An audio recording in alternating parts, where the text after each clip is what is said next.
5-year plan. The plan also aims to attain double-digit growth to meet these targets. Mobilization of domestic finance alone will not be adequate to achieve these ambitious development goals.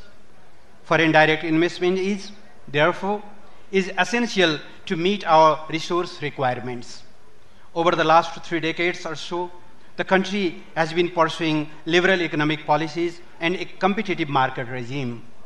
The new constitution has categorically espoused this spirit with the provision of welcoming foreign capital and technological investment in priority sectors. Almost all sectors have been open for foreign investment, and the sensitive list for investment is kept very short. Hydropower, agriculture, manufacturing, tourism, infrastructure, ICTs, mines and minerals are some of the promising sectors for the investment in Nepal. The labor cost in Nepal is competitive and low. Qualified and skilled workforce is available to the reasonable cost. With a view of creating an enabling environment for domestic and foreign investors in line with the constitutional spirit, the present government has undertaken a number of policy, legal, institutional, and procedural reforms. On the policy and legal front, many new laws have been made consistent with the new constitution. Recently, the 2 key legislations, namely Foreign Investment and Technology Transfer Act, FITA, and the Public-Private Partnership and Investment Board Act, PPPIBA, have been enacted. The FITA ensures national treatment for any foreign investment, and a repatriation of return has been guaranteed. The introduction of automatic road system will facilitate foreign investment related procedures in a simple and practicable manner. The PPIBA provides one-stop service for foreign investment exceeding 6 billion rupees or a hydro project over 200 million megawatt capacity. Governance and rule of laws play an important role in creating environment for making investment and doing business in the country. Needless to say, good governance is a sine qua non for the expansion of economic activities as well as for the attainment of economic prosperity. We have accelerated our crusade against corruption with absolute zero tolerance policy on it. The introduction of social security system for workers will promote congenial industrial relations and thereby contribute to conductive investment climate.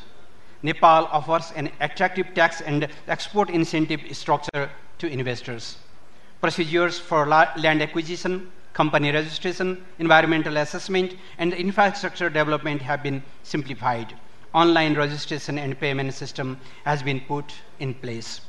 Connectivity remains critical in making investment decisions and also for smooth business operations. Reliable infrastructure network reduces the cost of doing business. It is the policy of government to build critical infrastructure. Electricity supply for industries has been made almost 24 hours and 7 days. Major power projects are on the verge of completion. We will soon become power surplus country. Road networks within and across the border have witnessed much progress. Construction of Kathmandu-Tarai fast track is moving ahead. On-Sage is in operation and some other are in pipeline. Digital connectivity also remains under our priority and is under expansion. Sound management of macroeconomic fundamentals have made investment in Nepal risk-free. Conclusion of BIPA with friendly countries ensures protection of investment and that of avoidance of double taxation provides investment incentives. The upcoming policy and legal reform in intellectual property sector will offer more benefits under various multilateral instruments. We understand that reform is a continuous process. We are committed to it. We will do it with the private sector on board. We will undertake necessary measures to sustain an investment and business-friendly atmosphere in the country. As I said earlier, Nepal is located between the world's 2 largest markets, India and China. Nepal enjoys preferential market access to both with duty-free export facilities for most of its products. Nepal, as an least developed country, enjoys similar preferential arrangements with many developed countries, including EU and USA. Some developing countries have also offered duty-free, quota-free facilities. With rising middle-class population, even the domestic market is expanding. More prospective investors in Nepal market will not be the problem. Connectivity tops the agenda in our engagements with neighbors. Port facilities in India have improved. New transit route through inland waterways is being developed. Transit procedures are being simplified through the use of modern technology. Transport transit arrangement with China will provide us another transit corridor for international trade. The prospect of regional electricity market is growing. Policy and regulatory framework for power trade is being developed. Cross-border transmission lines are being constructed. The conclusion of MOU on BIMSTEC grid interconnection has enlarged the prospect of regional power trade. The MOU on power trade between Nepal and Bangladesh has further expanded the power market. I am glad to share with you that Nepal is a resource-rich country with abundant water resources, population dividend, biodiversity, and wonderful landscapes, together with trainable workforce and hospitable people. It is a virgin land for a lucrative investment. Business profile of multinationals operating in Nepal reveals that none of them have gone bankrupt. They have made handsome return and have contributed huge amount to our treasury. In a nutshell, investment in Nepal is a profitable venture. Political climate is favorable. Policy, legal, and institutional framework is enabling and encouraging. Regional ambience is equally promising. In this context, we call upon and welcome investors to think about investing in industrial venture and business operation in Nepal. This will turn out to a win-win situation for both investors and Nepal. With these words, I now have the pleasure to inform you about the format of the plenary session quite briefly. There will be altogether 2 presentations each, will take about 15 minutes, and due to the time constraint, we have shortened the process, and there will be no any interaction session. And at the end, I will wrap up with this session with my concluding observations. Having said that, now I have the pleasure to invite Mr. Lal Shankar Ghimire, Secretary at the Ministry of Finance, who looks after revenue matters. He will highlight the groundbreaking initiatives Government of Nepal has taken to improve business environment in Nepal. He shall inform about the recent policy reforms that have further liberalized and incentivized foreign direct investment, and also tells you priority areas for investment as well as targets we have defined. May I have the pleasure to invite Finance Secretary Mr. Ghimire to deliver his second presentation. Now, floor is yours, please.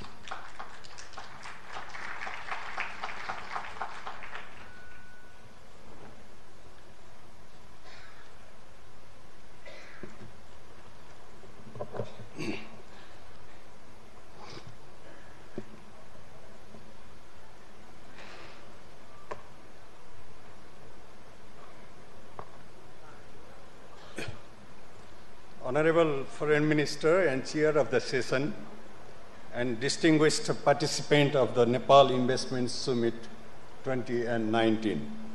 A very good morning to all of you. This is Lal Shankar Ghimire, Secretary in the Ministry of Finance.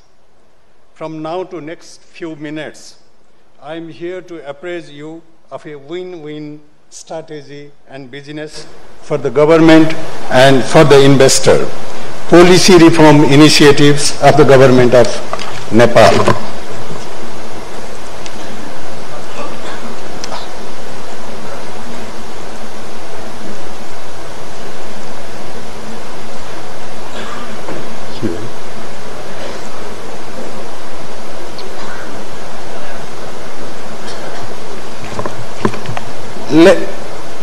Let me start with the prominent development actors of Nepal.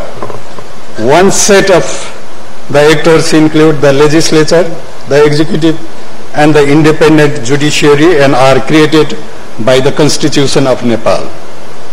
The other set of actors, the center, the provinces and the local levels are also created by the Constitution of Nepal. Still the other sector, the very prominent and important one, the public, the private and the cooperative sectors are also recognized actors by the Constitution as major actors, and also sometimes they are known as three pillars for the socio-economic development of Nepal. We have envisioned a prosperous Nepal and a happy Nepali to be achieved or realized by best managing and arranging the development games to be played by all these three sets of actors together.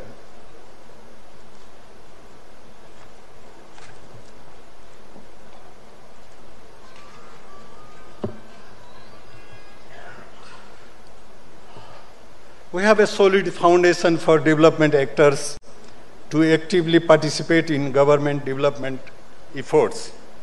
Ours is a very open society with a high tolerance and also a unity in diversity. With the adoption of the Constitution of Nepal, a federal system of governance is fully established and it is further institutionalized. Election of three levels of the center, the provinces and the local levels have been completed. Not only at the center, also in provinces and in local levels, governments have secured a very clear and overwhelming mandate with full majority, in few a two-third majority. The directive principles of the constitutions do not only emphasize and give importance to foreign investment in Nepal, the constitution also protect individual, corporate, and other secrecy and assets and property. By all means, all definition and practices, Nepal economy is open and a liberal one. It calls for all, the public sector, the private sector that include foreign investor as well, and the cooperative sectors to come forward, to come together and to complement each other for the country's development.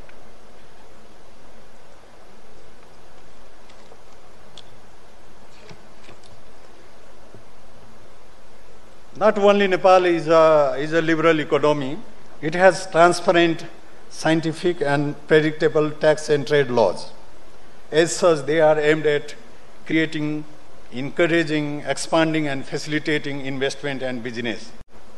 We want to mobilize more revenue, yes, but by expanding business, but not at the cost of business and economic activities.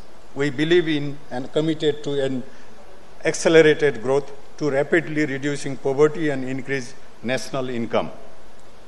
Some of our neighbors have nearly 30% corporate tax. We are one of the lowest corporate tax at 20%, especially for manufacturing and industries. For trade facilitation, some 21 customs have been automated.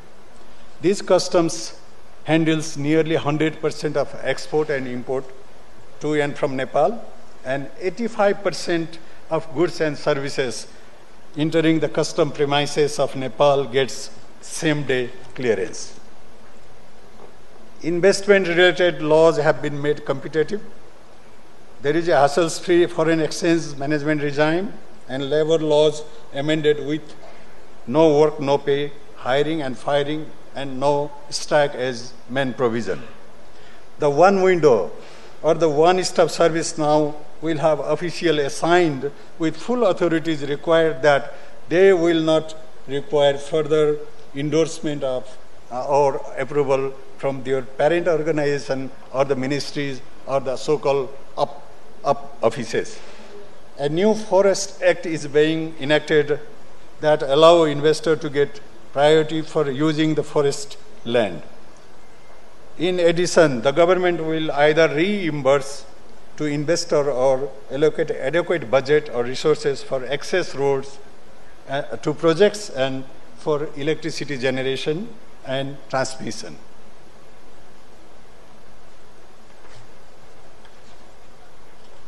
Investment laws, related laws have been made competitive.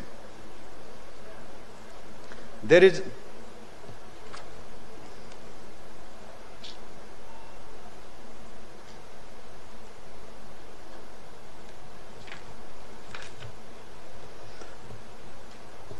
as Honorable Chairman was indicating earlier, a new act on public-private partnership and investment has been enacted by the Parliament recently. This act has proposed a smart and all-powerful investment board of Nepal. Right Honorable Prime Minister as chair will be heading the board with Finance Minister as vice chair.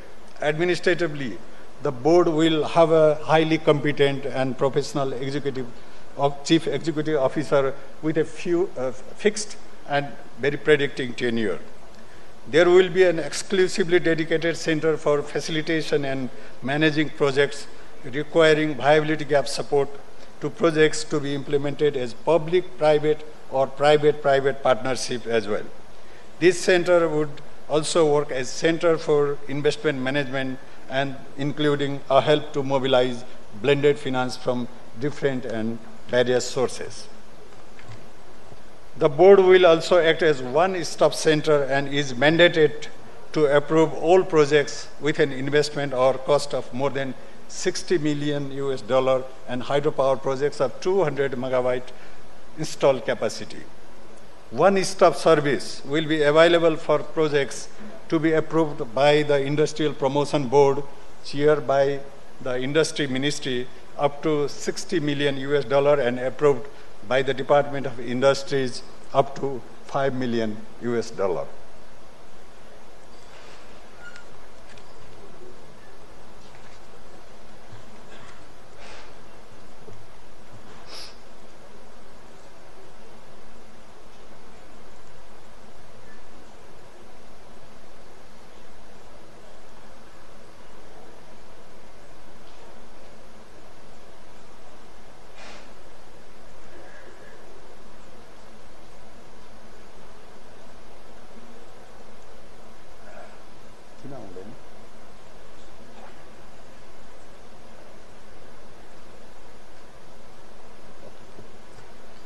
The Foreign Investment and Technology Transfer Act, also known as FITA, has been approved recently by the Parliament. The FITA provisions allow investment through branch offices, venture capital, and issuance of securities in the international market to mobilize more capital. There will be no upper ceiling and the limit now.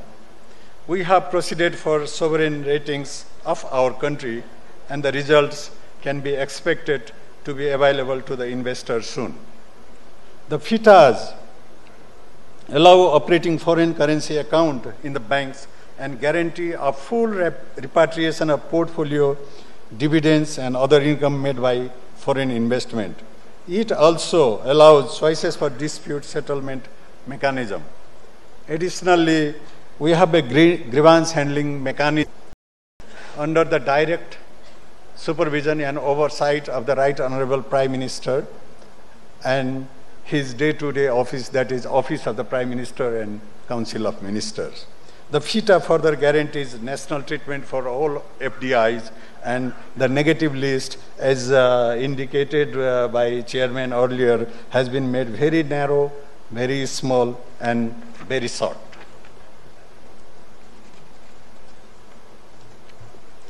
Our Company Act, laws and regulation, including institutional arrangement, are simplified.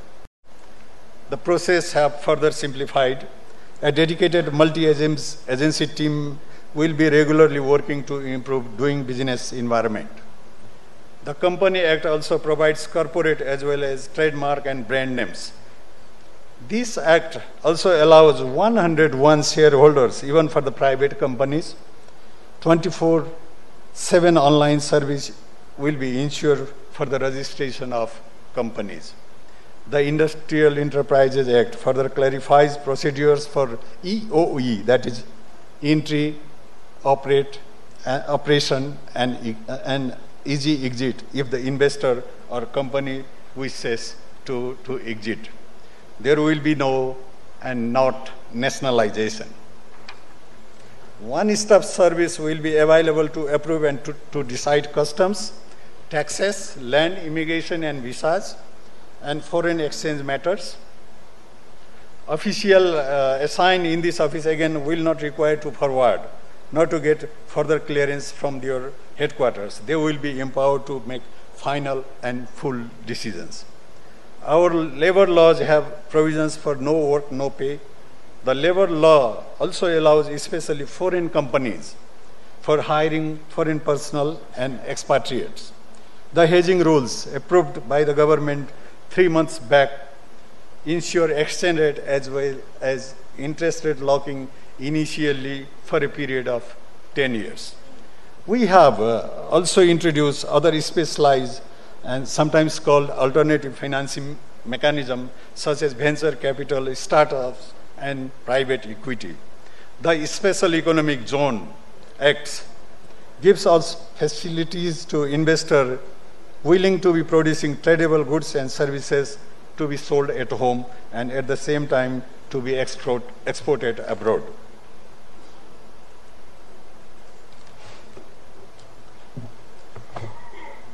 There is a market within Nepal. Nearly 30 million people, 40th largest population of the world, achieving an average of 7% growth in recent years with growing middle class. There are nearby big markets. There are markets beyond neighbors. I will come a bit later.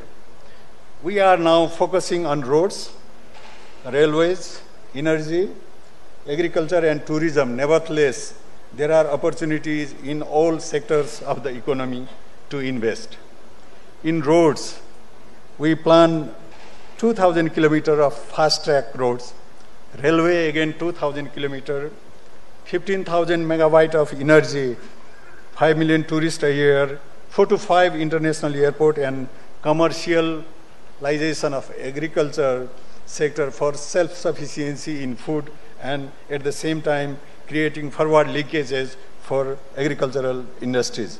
I think a presentation by my colleague Mr. Suraj Vaidya following this presentation will give more details, information and facts about the projects that we have identified under each of these sectors. That said, if you or any investor have brighter thinking and ideas, the government of Nepal will remain open to accept your investment proposal in sectors that I did not mention just now.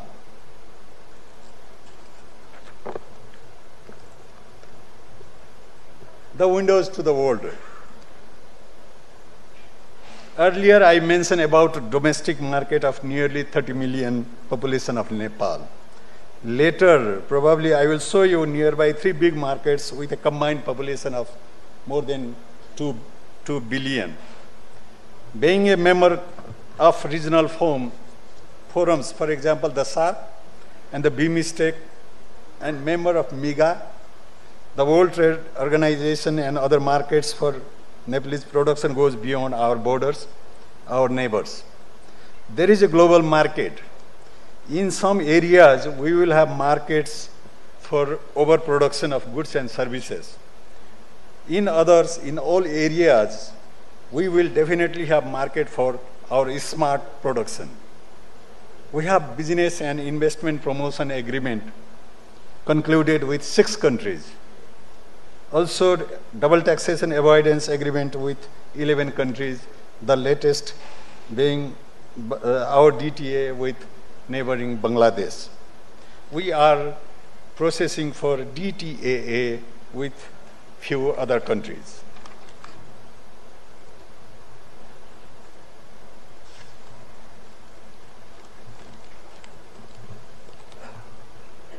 Not only we have stability, we are committed to be a middle income country by 2030. The sustainable development goals also to be achieved by then. We have 62% or nearly 18 million working aged, 15 to 54 years population. 35 or 6.3 million population, 15 to 29 years, is a clear demographic dividend available at least for the next 25 to 30 years. As indicated earlier, there are three big markets at the doorstep.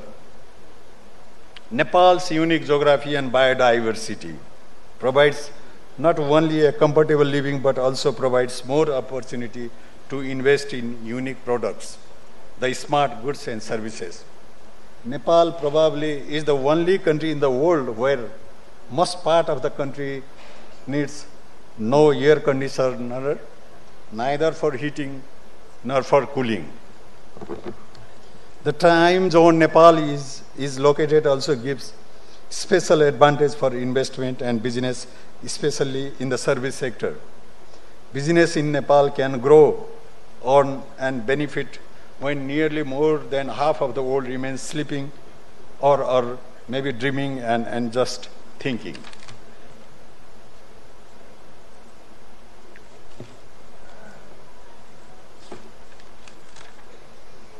In the days ahead, with a renewed commitment for a prosperous Nepal and a happy Nepali, we plan to increase the number of bilateral investment agreements with more countries. Intellectual Property Right Act is being formulated. Public procurement acts and regulations are being amended to further facilitate and promote public-private partnership. A new 15th five-year plan soon to be implemented along with long-term strategy 2100 encourages public-private partnership and emphasizes the role of private sector and foreign investment. Policies and program of the government for the next fiscal year starting this July will be consistent to 15th five-year plan and long-term development strategy 2100.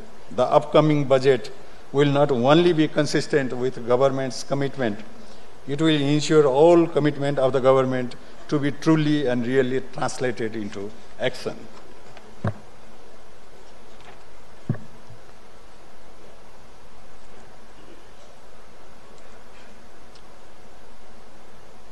At the end, I would like to request all of you, especially the delegates coming from away, please come and invest in Nepal. With this, Mr. Chairman, I need to stop here, and I once again thank you all for your patience. Thank you. Thank you, Mr. Gimire, for your eloquent, informative, and comprehensive presentation. Your presentation has made us clear and updated about the existing legislative and structural situation for the investment in Nepal. You have highlighted how friendly and flexible are our constitutional and legislative provisions are for investment, how we are making substantive progress in policy reforms, in structural reforms. You have highlighted what are our priority areas, and you also have highlighted how the domestic, neighboring, regional and global market are opening new vistas for the prosperity and development of Nepal. And just one thing is required, that is the broader collaboration, broader partnership of our friendly nations, institutions, business community in home and in abroad. Having said that, now I'd like to shift to our next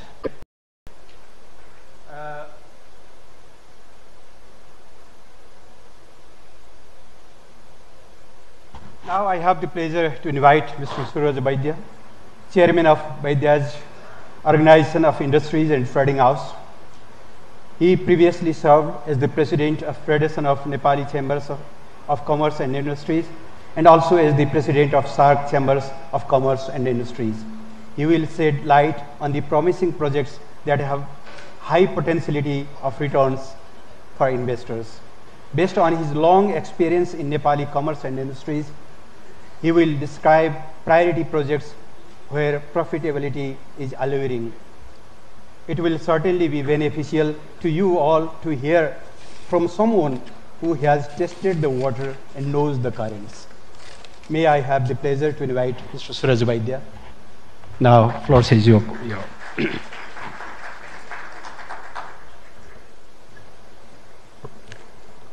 Honorable Minister, Honorable former Ministers, Honorable Chief Ministers, Honorable Secretaries, High Delegates from the Government of Nepal, foreign delegates, and my Nepalese business community. It's an honor to be here today, especially because I am the first private sector from Nepal speaking on this forum. You've heard a lot of talk. We've walked the talk.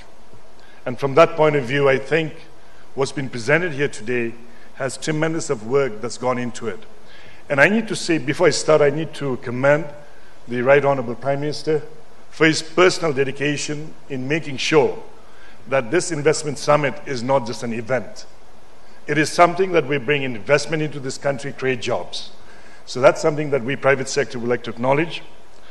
I'd also like to acknowledge the day in, day out effort by the Finance Minister himself, who headed the committee in creating this with the investment board and the private sector in this. So from that point of view, I truly believe that the government of Nepal is extremely serious on not looking at this as an event, but something that's beyond an event. I also want to thank the government of Nepal, truly, because the Federation of Chamber of Commerce and Industry, CNI, Nepal Chamber, and a whole lot of private sector were involved in this. And probably this session goes to show the spirit of private-public partnership. You've just heard the Finance Secretary make his presentation on policies, and here I am from the private sector talking about the opportunities that exist in investing in Nepal. So from that point of view, I'd like to really thank everybody, especially the people who've been behind the shows, really working day out, day in to make this successful. Because when we started this, there were pessimism. There were people who said, maybe this is not going to go forth. Nepal isn't ready for this investment. But I think it's proven wrong in many ways. Today we have with us 40 countries, 39 countries to be specific, over 600 foreign delegates, and a large portion of Nepalese business community up here. So that shows that we are on the right track and we're moving on.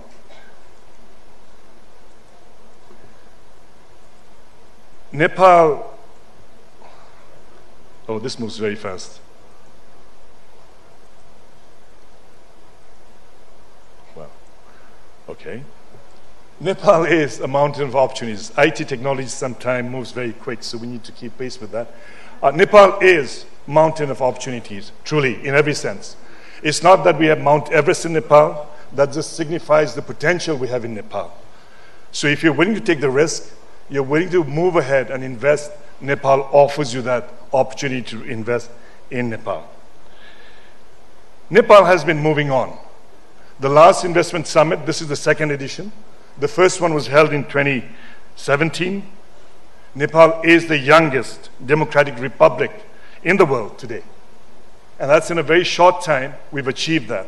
A lot of us in Nepal don't appreciate that, but if you really look at how the world has moved forward, Nepal achieved that in a pretty peaceful manner and a pretty rapid manner. Some of the projects that IBN has been involved from 2017, which was the first investment summit, is Arun 3 is actually now in construction and moving forward. Wangsi Cement, which is $160 million plus, has started their construction. Approval of $200 million solar project for Dolma Fund has been approved. The Japan Club International has already been given the approval to set up 3 5-star hotels, namely in Kathmandu, Bhaktapur, and Pokhara. Muktinath cable probably is going to be the longest cable in the world, which is 84 kilometers by any nature, by any imagination. It's really something that private sector is looking at, has been given the DPR to start the study on that. So what that really says is there is a sense of movement here. You know, a lot of people say, is business happening in Nepal? And I say it is. And as business people, you and me, we're more realistic in our approach because everything we do is on a 5 years cash flow planning. If we were to expect this new government to have set all rules set for us, that was probably we were being a dreamer. This government needs to fix the provincial rules. They need to fix the local rules. There needs to be a lot of amendments that comes in. In spite of that, in 1 year's time, I would say, commend it to the government that we've achieved quite a bit since then. You and I in business look at profits. Words are important, but profits, balance sheets is what's important. And the fact is the rate on returns on investment is truly high. I just want to take two companies, Encell and Unilever. And there are many more like these companies. ITC is here, Dabur is here, many companies who've made tremendous gain. The average return on investment would be about 6%. We're looking at 12 to 15. Some of them are giving dividends of 600 to 700%. And that's something that's unheard of. So from that point of view, I think the return on your investment, provided you take the risk, because these investments came in about 15 to 20 years ago. They took the initial step, they've gained the benefit. So probably Nepal, once again, opens itself up to investors to look at Nepal as an investment destination.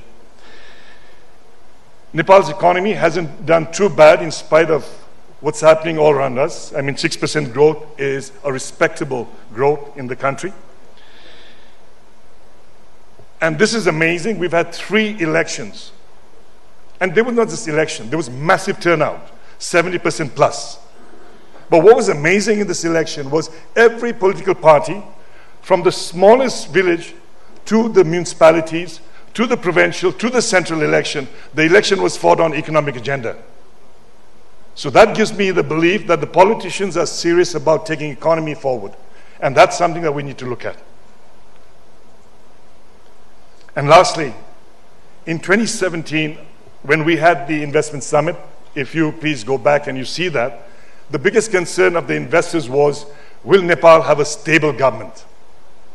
The people of Nepal has given a 2/3 majority government, and we know that there's tremendous potential for this government to deliver what it has promised to the people of Nepal, and that's economic growth. I want to focus on some of the projects that we've been highlighting, some of the important issues. It's on the website, it's in your kit. There are about 77 projects that have come forward to you, and they focus mainly on 7 areas. When these projects were looked upon, what is very interesting from 2017 to now is a lot of consultation took place, not just in Kathmandu, but in all 7 provinces, with all private sector. So from that point of view, the projects that are being presented to you, these are some of them, have the potential to move forward. Agriculture is an important part. Nepal is roughly about 147,000 square kilometers, occupies 0.3% of Asia, and if you look at the world mass, it only occupies only 0.03% of the world mass, all right? Now, that's a very tiny country. But if you look at the potential of the agriculture, what we say is from 70,000 meters to Mount Everest is what we have here, in a very short span. If you are involved in agriculture, you know that. Climate plays a major role in the agriculture growth. So in other words, you've got every kind of climate available in Nepal, which you can invest in. All right, so there's a tremendous potential on that. The country has diverse climate, which I've just said. Another reason I think agriculture has tremendous potential in Nepal is last year we had a record import of 2 billion rupees, which means there is a demand for agriculture in Nepal, and therefore there is tremendous opportunity for investment in agriculture in Nepal. And I say this often, Nepal needs to look at an agriculture country not as something that produces volume, but really looks at a niche market. China, Tibet, is the average altitude is about 3,000 meters. They've got about 12 million tourists coming to that place every year. They bring in most of their food from beyond Tibet. Nepal, which is just next door, has potential to export these niche market. India, we have a border that's open. We've got a tremendous open policy with India. That's another market we can look at. Middle East. Do you know that most of the flights that come into Nepal are full of goods, so therefore the undercarriage is full of baggage that comes along. But the flights that take off from Nepal are mostly migrant workers, which means what? The undercarriage is empty. If we negotiate with the airlines, we could get a very good rate on flying high-value products, floriculture, high-value products, potential to export from Nepal to Middle East. So these are just some of the areas that we have. The projects that exist that has come up to you, and you have on your website, is a chemical fertilizer plant. Now, this has been talked about for a long, long time. But really, this is desperately important for Nepal because Nepal productivity is low, is because we use the least amount of fertilizer per acre in whole of South Asia. Just imagine the potential that you would have if you set up this industry and the productivity of Nepalese agriculture would improve. The other area that's been put in is in all 7 provinces. In all 7 provinces, they're looking at agriculture as a major role of improving the livelihood of the people. So therefore, in agriculture, there's tremendous potential, and I think it's something seriously to look at. Tourism. After the earthquake, Nepal took a terrible hit with our national monuments, our heritage sites being destroyed. But this is figures to prove that Nepal is moving forward. In 2015 to 2016, the tourism growth was close to about 40%. Ever since, the growth till last year has gone up by 20% plus. Now that's amazing for any country. In spite of all the problems that we've had, our tourism is on the rise. So from that point of view, I think we have this potential. I don't need to say much on this. 8 out of 14 mountains that are over 8,000 meters are in Nepal. We've got tremendously rich heritage and culture. This is the birthplace of Buddha, the origin of wellness and yoga. Let me just sort of spend 2 minutes on this. The Ramayana, for Hindus up here, the Ramayana was actually scripted in Nepal. We don't know much about this. Ram and Lakshman's education was in Devghat, in Chitwan. If we stick on to that story, Love Kush with Sita came here to Nepal. So from a religious point of view, there's tremendous amount of things that we can do. But it's the will to create new tourism product, and therefore we're looking at these areas as tremendous potential. You talk about yoga. Shivaji is known as the god of yoga. That's Himalayas. And Himalayas, 60% plus, lies in Nepal. We've lost that out. So we need to go back to being Nepali and looking at what Nepal has to move forward. We have the deepest gorge in the world. The deepest point is about 6 kilometers. That's huge. So from that point of view, there's another potential for tourism. Nepal's forest coverage is over 40%, something that a lot of people would envy. 40% of forest coverage. Multiple ethnic group, speaking 100 different languages. Like I said, 0.003% of the world's mass, and you've got 100 different dialects spoken in Nepal with so many different ethnic groups in Nepal. And the most what I would say is, during the conflict, many of our Nepalese people went abroad because they couldn't find jobs in Nepal because of the situation then. But that has turned into an advantage for tourism, because most of these young people that left Nepal work in hospitality industries, tourism industries. They're coming back. So what we're going to have is skilled workers coming back to Nepal, and therefore we got this potential to move tourism up. So some of the projects that have been forwarded here is the movie center. We've talked about this. In Spain, when this Hollywood movie was made, most of the Indian tourists went to Spain. Movies are great ways of promoting tourism, and Nepal has abundant potential of having the most beautiful destinations for that. So therefore, there's a project of $25 million. The government has already seen the site, and they're looking at about 114 acres to get investors into this. The Janaki Temple, recently Modiji's visit has made some of the very important Hindu destinations very, very important. When we had the recent festival in Janakpur, one of the biggest problems was we didn't have enough hotels. So therefore, here lies another project that has tremendous potential. And the government has sort of put this up at about $20 million and looking for investors in that area. Ski resorts in Manang. Most of the mountains in Nepal were not reachable by road, but with the kind of infrastructure that's coming in the roads, the mountains are being more accessible, and probably this is another sector that we can look at is skiing in Nepal. Kaptad, I mean, if you really go to far western Nepal, it's one of the most beautiful sites that you can see. You talk about Switzerland, I know we have some friends from here, don't mind, but this place is even better. It's amazing. It's untouched. It's green. There are 3 cable car projects from the private sector that's being promoted for the investment summit. So tourism has tremendous potential. You know the biggest thing about Nepal? It's not the Mount Everest or Lord Buddha. Because when a quick survey was made by NTB and people in tourism, most people remember Nepal, when they leave Nepal, the Nepali people. And I think that's our greatest asset, and we need to work on that. The people of Nepal are meant to be friendly, and we smile. A lot has been spoken about hydropower. I'm not going to go there. There's tremendous potential, but for some of you, I mean, you know, when people say, what's the next war going to be on? It's going to be on water. Water is going to be extremely important. Forget the war. The climate change. The climate change is going to affect water in many ways. 70% of the wet season water that flows to Ganges is from the province of Nepal, from the hills of Nepal. 40% in the dry season flows in from Nepal. So can you imagine the water that's going in, if we could harness that water, not just for power, but you manage that water well.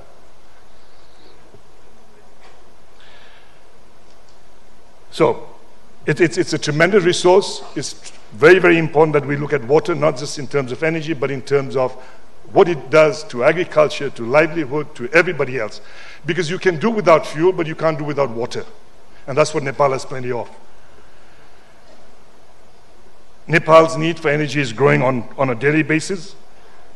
You know, and the thing is, Nepal imports about $1.3 billion worth of fuel. Now just imagine Nepal with the potentials of energy that we have. We converted our subsidized area of household goods. Instead of importing gas, which is of, you know, kerosene of 1,700 kiloliter per month, 32,500 tons of cooking gas monthly. Can you imagine if energy was used to light these houses up? So therefore, in Nepal, we talk about exports of energy. No, I think if we consumed energy here, has tremendous potential. What I'm trying to say here is not just the energy, but it's the energy using industries that has tremendous potential in Nepal. With the recent policy of India, which has opened up that third countries' export of power can be done through India, gives Nepal more opportunity to export power to countries like Bangladesh. So there are a lot of projects in what's been handed out to you, and some of these are mega projects, but I know the private sector of Nepal is keenly looking at getting more investment in energy, because that is our backbone for future economy in many, many ways. The government of Nepal also recognizes that without industrial infrastructure, it's going to be difficult to move forward. From that point of view, you know, we've got about 30 million people in Nepal, ranks 49th. The population is bigger than Australia or Netherlands. That's a market I'm looking at, all right? Imports of goods and services in Nepal increased to 7.71 billion, which was in 2015, to about 11.61 billion in 2017. So which means there's tremendous import substitution industries that we can have in Nepal. That's a huge market. This is growing at a phenomenal rate. And therefore, investment in some of these areas have tremendous potential. Nepal has, you know, if you look at the population in Nepal, below the age of 30, we're almost about 51%. That's a huge market. And that's a huge productive market. That's a huge future market. And therefore, investment in manufacturing sector is another reason that Nepal has the potential for. Investments, including foreign and private, is welcome in Nepal. If I were to open a company in Thailand, I need to find a partner, a Thai partner. If I wanted to open a business in Dubai, I need to find a Dubai partner. And they hold the majority. In Nepal, the policies are very simple. You want to invest, you can take in as much as you can. So therefore, I think Nepal opens this flow to tremendous ways. So some of the projects that have been set out here is the industrial district of Modipur, which is really a prime location. If somebody invests in that, it's got tremendous potential. 550 hectares of land, $80 million, industrial park in the other provinces here. And there are 3 more private sector looking at cement industries investment. So there are a lot of investment opportunities in Nepal beside what I've mentioned also. Infrastructure is critically important. You all know South Asia is the least connected region in the world. We have our problems. Nepal government understands that. For the last 10 to 15 years, our infrastructure development has been slow. And that's really mainly because of the politics of things that we've had in the past. But I think we understand that we need to work on infrastructure in a big way. Some of the projects that are taking lead is the first tunnel that is being supported by the Japanese government, a 2.5 kilometer tunnel that's happening now. There is the Gautam Buddha Airport and the Pokhara International Airport, which is under construction. We're hopeful that the Lumbini International Airport, Gautam Buddha International Airport, will be in operation by 2019 end, if not the first quarter of 2020. The Pokhara International Airport would be available by about 2021, if not 2022. So therefore, there is a lot of priority that's been given on infrastructure. The railway, supported by the Indian assistance, is already completed. Test runs have been made. So from that point of view, infrastructure, like I said, is something that's already happening, and more investment is required because the government of Nepal knows that private sector investment in infrastructure is critically important. So these are some of the projects that are there: Nijgarh, Biratnagar, Dhangari to open the east and west, the Pokhara Lumbini railways, the bus system in Nepal in the ring road, and east-west electrified railway system. So these are some of the things that Nepal government is trying to promote in this investment summit.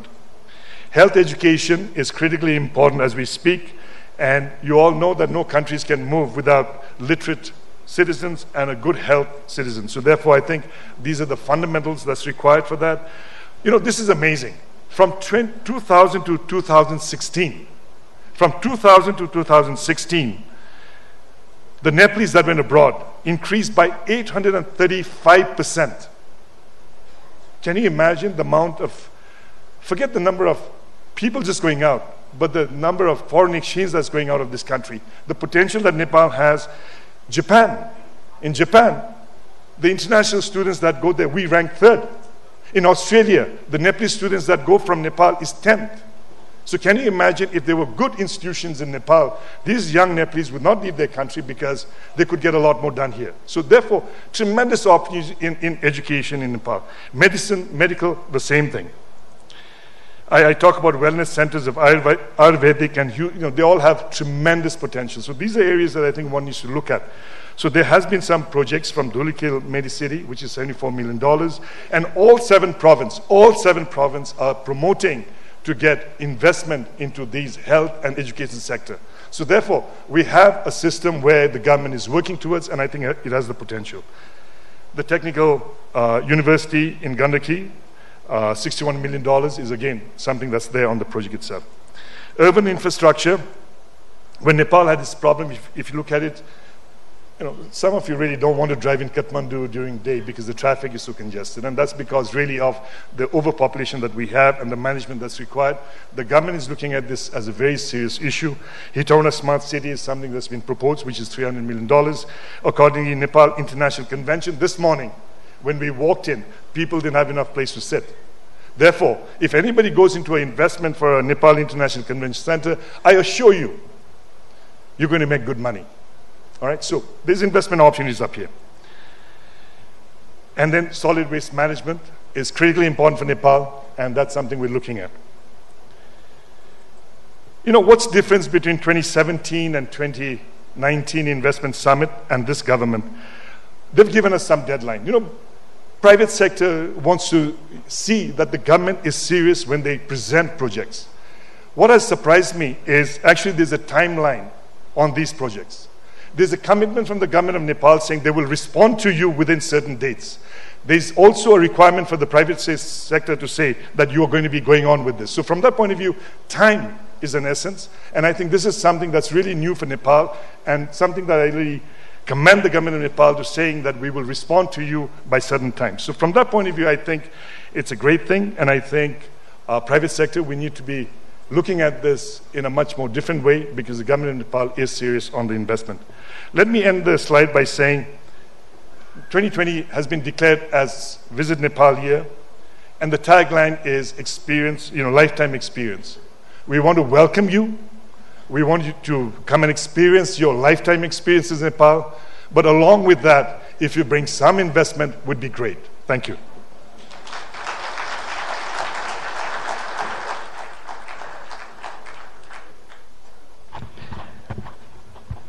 Thank you, Mr. Vaidya, for your very powerful and encouraging statement.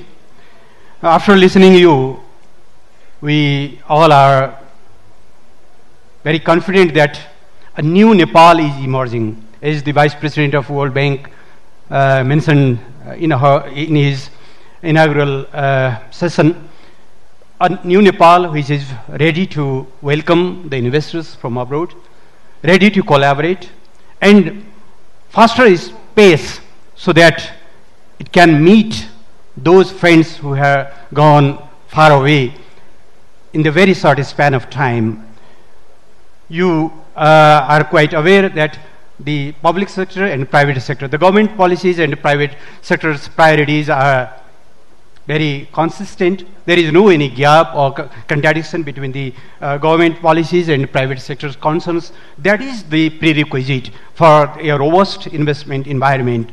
So having said that, I would like to apologize for being unable to provide the opportunity for your valuable comments, queries, or inputs, but you will be able to express your suggestions in the parallel sessions which are going on very soon, which will start very soon. So having said that, I'll say a few words of my concluding remarks, then this session will be adjourned.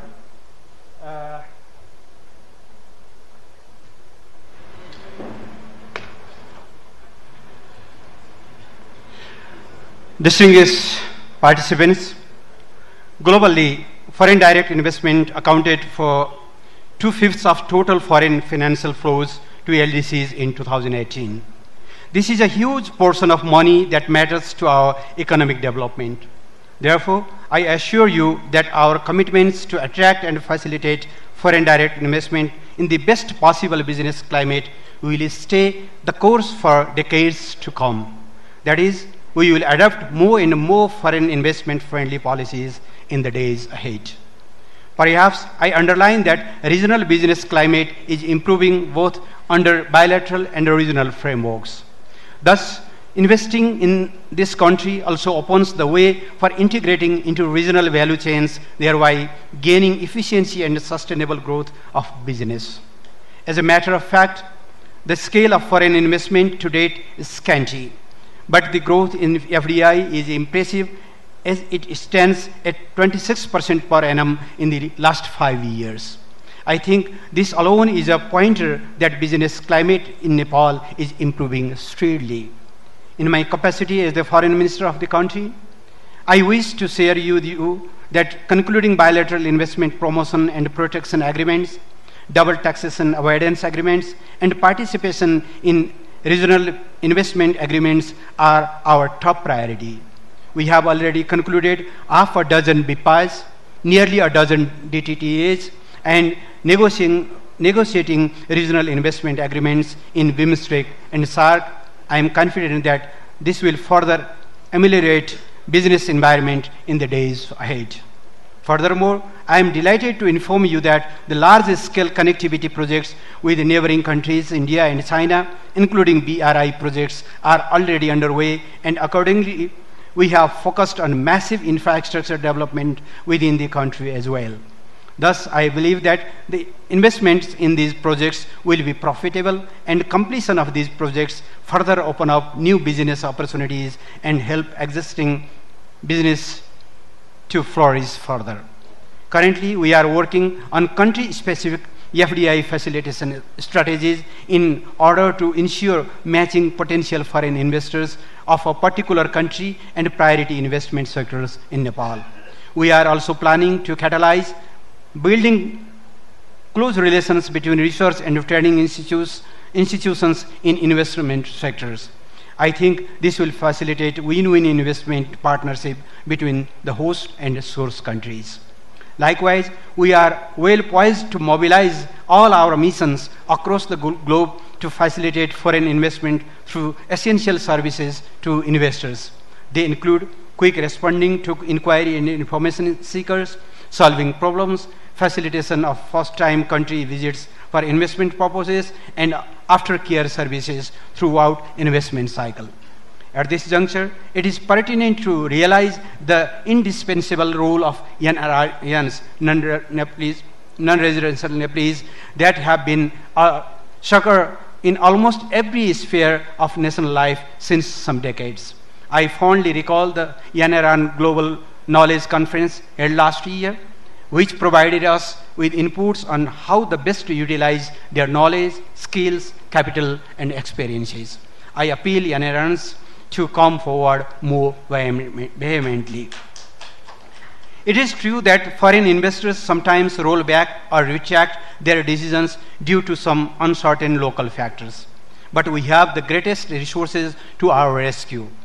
Nepali diaspora abroad, which is around 5 million, has their steering committee in about 80 countries. I would like to sincerely recommend all foreign investors not to flinch back, but find an NRN partner who aids you to cut across any hurdle at local level. So I appeal both NRNs and foreign investors to come forward in partnership or separately, whichever way suits you best. I hope this summit helps you in tapping the best business opportunities in Nepal, and it will be a huge success for us and for you all equally. Do believe that we highly value your insightful and pragmatic comments and suggestions to chart out future course. Finally, I want to commit before you that we will also hold bilateral investment meetings through our embassies as and when necessary. I am confident that we will have continuous engagements in the coming days. Once again, I heartily thank you all for your active participation, keen attention, and invaluable contribution to this plenary session. My thanks goes to the both of presenters who have a very insightful presentation. Thank you very much. And now for some announcements, I would like to request Ms. Sadiksha. Thank you so much to our session chair, our honorable chair, and our presenters for their valuable inputs and insights on the various friendly policies from the government of Nepal and the endless investment opportunities in Nepal. I think we definitely ended this this session on a positive note. So I would now like to say that the session's come to an end and request all our distinguished guests to kindly join us for lunch. The lunch is at the swimming pool area. As you exit this hall, please take a left, and then our volunteers will also be there to guide you. I'd also like to inform that right after lunch at 1:30, we'll be beginning 2 parallel sessions. Hall A, which is this hall, will have energy generating power for economic transformation session going on, and Hall B will be the other side of this hall, where information and communication technology advancing towards digital economy. These 2 parallel sessions we will start at 1:30. So thank you so much for joining us in this session, and we'll see you at 1:30.